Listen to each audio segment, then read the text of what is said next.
Greetings! I am Herbert Erpaderp, and it's now April of 2022. I would have sworn it was only just New Year's a couple of days ago. Anyway, it's time for another Ask A Herbert Erpaderp, wherein I, Herbert Erpaderp, answer some questions from you, people who are probably not Herbert Erpaderp. Before we get too far, I'd like to let everybody know that there's a group build happening over on my Discord server. I did make a brief video talking about it, which you might have seen already, and I'll link in the description below, but if you haven't seen it, and you're not going to click the link in the description without me telling you what the topic is, it's vintage kits, which is more or less what it sounds like. Specifically, each entry is to be from a kit released before 1990, which I guess is vintage now. It's over 30 years ago, Herbert! Damn, I'm old. Anyway, the group build runs until the 20th of May, so there is still plenty of time to get an entry in if you're interested. If you want more information or you've got questions, the group build page on the Discord server is the place to go. And the link is, of course, in the description. Okay, time for questions. As a reminder, if you're a patron, you are able to submit a question in your very own voice. Or I guess you could hire somebody else to voice it, but the idea is to use your own voice. Anyway, we have one of those from Major General Bunk. Hello, Herbert. What would you consider to be your most precious model? Interesting question. I don't really consider any of them to be precious, like I would cry if they were lost or my life would be worse in a serious way. I'm not really sure which is the most precious in a monetary sense either. The reality is that they are just bits of plastic. But I think the ones I value the most are the couple I've been given as gifts. Mostly because they make me think of that person who went to the effort of thinking of something that I would like and didn't already have. So that would be the Resin Cromwell by Warlord that I painted years and years ago, the Warlord Puma, and the Revell F14. There might be one or two more, but my memory is failing me because I'm old and crap. But I appreciate those models the most. And now for some text-based questions. Hetz's Gunner Hetz said, "Can that voice in your head rap?" It sure can't. Trekan Beluvich said, "Reading books or hearing audiobooks?"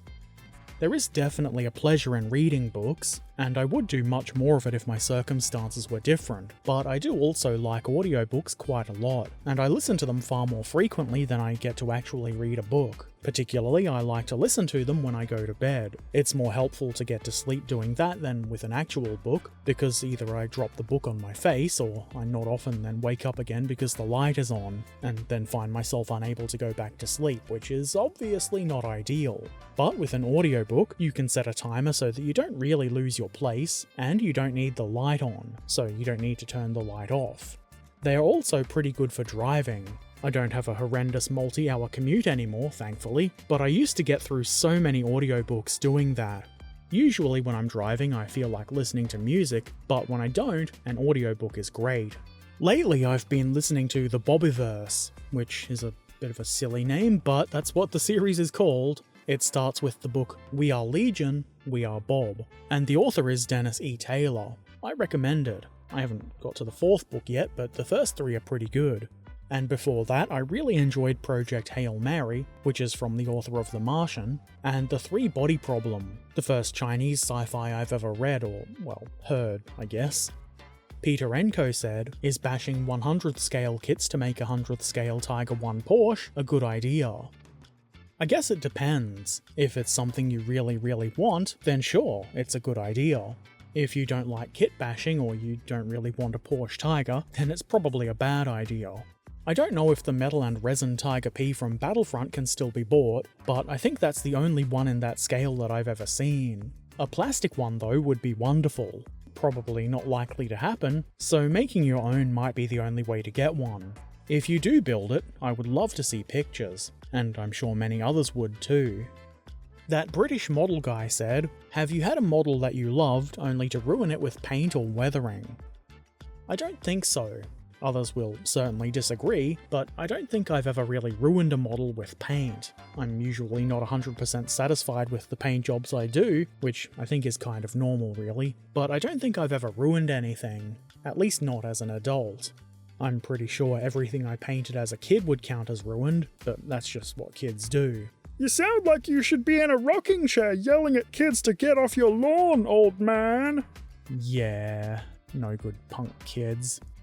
I guess I don't really get emotionally attached to my models, so I'm not really worried about ruining them too much, and if I did, I don't think I would be devastated, if that makes sense. Yantima said, "Is the 15mm scale rat going to be painted this year?" As always, it depends on if the Patreon goal is met. I guess not everybody is quite aware of that, but the goal states that once Patreon is at $200 per month, or I guess at least for 1 month, that would do it. I would be forced into painting the rat. It's one of those things where people say they want to see it painted a lot, but nobody wants it enough if it's got a monetary cost. So I just continue painting the things I want to paint. Trekan Beluvic said, "Rubicon is starting its own 28mm tabletop war game. The beginning theatre is the Vietnam War. Is that a time period you're interested in, concerning playing and models?"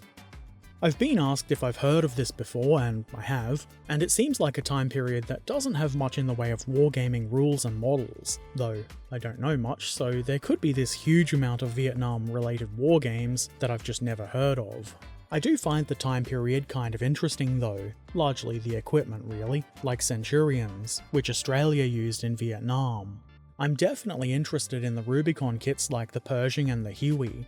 Maybe not so much the infantry, but I probably will get some of those anyway. The models, unsurprisingly, look like they'll be awesome. I'm not that interested in the wargaming rules themselves. I would certainly consider getting them though, but I may just never get the time to play, and I don't see the point in reading a rule set and trying to remember it if I'm never going to play. I do think it's a pretty good little niche for Rubicon to get into though, even if it does mean a sad wallet for Herbert Erpaderp. Cole3050 said, "I think this has been answered before, but how do you film the videos?" I'm fairly sure I answered this last month, or the month before, so I'll give a simple answer. When I build the models on stream, I use a 2-camera setup, one for the stream to see, and the other one is my phone, which captures what I'm doing for the video. That way it can be higher quality, and not have all of the stream overlay stuff in it. Argonaut248 said, "Is there any unique subjects that you want to see as a kit?" As always, the ones that immediately jump to mind are the TOG-2 and the AC-1 Sentinel. I do actually have models of both, though they are wargaming kits. And I understand a resin kit is available for the Sentinel, but I would really like a nice plastic scale model of both of those. A Bob Semple would be cool too. I'd also like to see more farming equipment. That's not really anything specific, it just seems that every time I search for farming models, the choices are pre-painted die-casts or resin kits, and obviously I would really prefer plastic kits. Yantima said, "Do you think there are kits which are overrated?" I guess so, but overrated seems to be a word people just throw around when they really mean, "I don't like it," so it doesn't really mean a lot to me. I mean, who is it that's assigning these ratings? Do I care about their opinion? Probably not. You always hear people saying that X popular thing is overrated, but usually things are popular because a lot of people like them. I don't know. I guess what I'm trying to say is, when somebody says something's overrated, it doesn't really mean much to me. Usually it just seems like their problem is that other people have the audacity to enjoy whatever the thing is. Trekan Beluvic said, "Is Antarctica down, down, under?" I guess so, but it's not a very catchy name, is it? Actually, it kind of reminds me of some annoying supermarket ads featuring the words down down in relation to their prices. Antarctica is way cooler than that. Get it because it's cold there? Ha ha ha! You're the worst, Herbert. Martin Gotham said, "Has anyone commissioned you to build or paint a model for them, and have any of your models been placed on display in a model store or museum?" I have been commissioned to paint some stuff before, and I also did the building because every time it's just made more sense for the person to pay for the kit and have me build it, rather than they build it, ship it to me, and then have me ship it back after painting. That's really the kind of thing you work out on a case-to-case basis though. I haven't really done that many commissioned paintings, and it's not really something that I want to turn into like a business or anything. I've been asked to paint stuff way more than I've actually done it.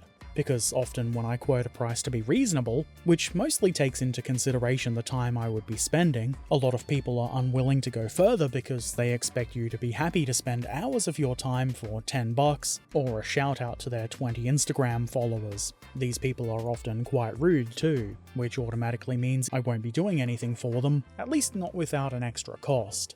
It makes me think of that song that goes something like, "It costs that much cause it takes me fucking hours. You need to pay for my skills cause exposure doesn't pay the bills. Something." Obviously it sounds better coming from somebody who can sing. Anyway, it turns out people don't generally value your time when you do creative or hobby-related things, but I guess that's another discussion and I'm getting off topic. I've never had anything I've made displayed in a shop, and most of the hobby shops around here don't really have displays. Not displays of completed models anyway. They've obviously got displays of stock. Also, I've never made anything for a museum. I don't think I really do museum quality work, but I wouldn't say no if I was asked. Hetzer's Gonna Hetz said, "Have you ever built a Kobe set?" Kobe is basically Lego but focuses on military aircraft, naval ships and AFVs. They even have a TOG 2 set for hetzing out loud. I haven't built one, but I have seen them. I wasn't entirely sure of their quality, I mean it is pretty much a knockoff of Lego, but maybe one day I'll pick some up. Depends on the price really. If it's expensive, I would really prefer to buy an actual kit for the money. Ratto said, "Have you heard about Wargames Atlantic? They're a 3-year-old plastic wargaming model company, and their kits are 28mm scale. They recently moved to the US, and they ship from all kinds of places, like Australia. Their World War II range consists of French, Italian, French Resistance, and German Panzer Lehr troops." Never sure if I'm saying Panzer Lehr properly. Probably not. I think I have heard of them vaguely in the past sometime, but because of this question I googled them and had a look. They've got some other stuff like giant spiders and lizard men, which I'm actually kind of interested in. They look pretty cool. The World War II infantry also look to be really good models, but I do kind of wish they offered tanks and vehicles and other stuff. Obviously I'm more interested in tanks and things than infantry figures, but they do look really good, so I'm pretty keen to check them out. There's a good chance I'll get spiders and lizards instead of humans, but it's probably not a bad idea to get some Italians to go with my Italian tanks too. Unfortunately, as with anything, they do cost money. It does say that they offer free postage if you spend over $50 though. It's a pretty low free shipping threshold, which is definitely an incentive. Hetzer's Gonna Hetz said, "Have you ever played any of the Wario Land or WarioWare games before?" I haven't. I'm pretty sure you need a Nintendo of some sort to play those games, and I don't have any Nintendos. In the comments section of last month's Ask A Herbert Erpaderp, Trekan Beluvic said, "Worst comment ever." I don't know, man. I've been sent some pretty awful comments. People can be real jerks with the anonymity of the internet, you know? And at least this one is better than ye old first comment, so there is that. I'd say it's not the best but not the worst. Somewhere in the middle. And there were no other questions in the YouTube comments. So, that's it for the questions this month. That means it's time to have a look at some of the modelling work that's been shared in the Discord community over the last month. Graph Pudding shared this Centurion, and who doesn't like a good Centurion? And a good Centurion this is. It's the 28mm scale Rubicon kit, which has been painted really nicely in Israeli colours. Graph Pudding says, "Only the commander and some minor details are missing." This is really well done, and I know this is an awesome kit. I quite like all of the stowage that's been added to the engine deck. This really makes me want to paint my own Rubicon Centurions. Trekan Beluvic shared this SDKFZ 222. This is another 28mm scale Rubicon kit. The canvas on top of this model was added by Trekan using Milliput. It's been painted up with the insignia of the 15th Panzer Division from the North African Theatre. Trekan points out that these vehicles were painted in 2 colours rather than just one plain sandy colour, though also says the contrast between the 2 colours on his model is a bit strong. And I do agree that it might be a bit more realistic to have that be a bit more subtle, but I like it anyway. It's interesting. In the last picture, the figures are from Artisan Designs. Very nice work. Ratto shared this bus, or the Freedom Coach, for the French Resistance. There was some talk of whether this is a coach or a bus, but I guess both work really. I can just imagine the French resistance fighters piling out of this thing like a clown car. Glorious. Anyway, this is another 28mm scale model, but this time it's from Warlord Games, and it's a resin and metal kit. It's been painted up really nicely by Ratto, and I really like the sort of worn away look that the red striping has. For those interested, here's Ratto's French resistance so far. I didn't count, but Ratto says there are 98 models so far, if you count the guns as their own models. They've definitely piled out of that bus like a clown car. Awesome work. Sanvi or Sanv? Sorry, words are hard. I don't know how to read names. This person shared this awesome little tractor. It looks like this thing has had a very hard life, and maybe continues to do so. I don't know what scale or manufacturer this is from, but it's very rusty and very dirty, and very well done. Mousse shared this Confederate 7-inch Brook rifle. This is a 72nd scale model by Verlinden. It's got a Confederate Marine Corps sentry guarding it, and it's a really nice looking model. I don't know if the gun comes with the sandbags or if that's something Mousse added, and if he wrote about it I missed it, but the whole thing is really cool. I think the wood colours in particular are very nice, and very well done. Major General Bunk has shared something very sensible. Behold, the wheel police Cromwell. This Cromwell has been painted in police colours, obviously British police colours, in tribute to something from a very old World of Tanks video I made, wherein there was a player named Wheel driving a Cromwell, which, unsurprisingly, amused me, and still does. I had forgotten about this because, according to Bunk's post, it was about half a decade ago, and I can't remember what I had for breakfast, but I'm really glad Bunk remembered this. It's amazing and really entertaining, and also really well done. When I saw this, it really made my day. Argonaut 248 has shared this Type 45 destroyer, HMS Dragon, and I like that it's got a dragon on the front of it, which I would assume because its name is HMS Dragon. That's pretty cool. The model is a 350th scale Type 45 destroyer, though I didn't see the manufacturer mentioned. I don't suppose it matters that much, what matters is it looks really cool. Keep up the good work. Sneaky Zaku shared some Space Marines. These are Sons of Horus, specifically the True Sons, a remnant warband that refused to join the Black Legion and worship Horus as a god. I'm not very knowledgeable about 40k lore, but that's what these guys are. What I do know is that they look really cool and are rather well painted. And that's all of the models for this month. Of course, that's not everything that was shared on Discord. There's always way too much to fit into Ask A Herbert Erpaderp. At least not without it being 5 hours long. I guess if you want to see everything, you've got to join Discord. As always, I'd like to say thank you to everybody who shares their modelling work, asks questions, and especially a big thank you to my patrons. Your support is very much appreciated. Ask A Herbert Erpaderp will of course return next month, but in the meantime, feel free to drop by my streams over on Twitch. You'll find the link in the description below.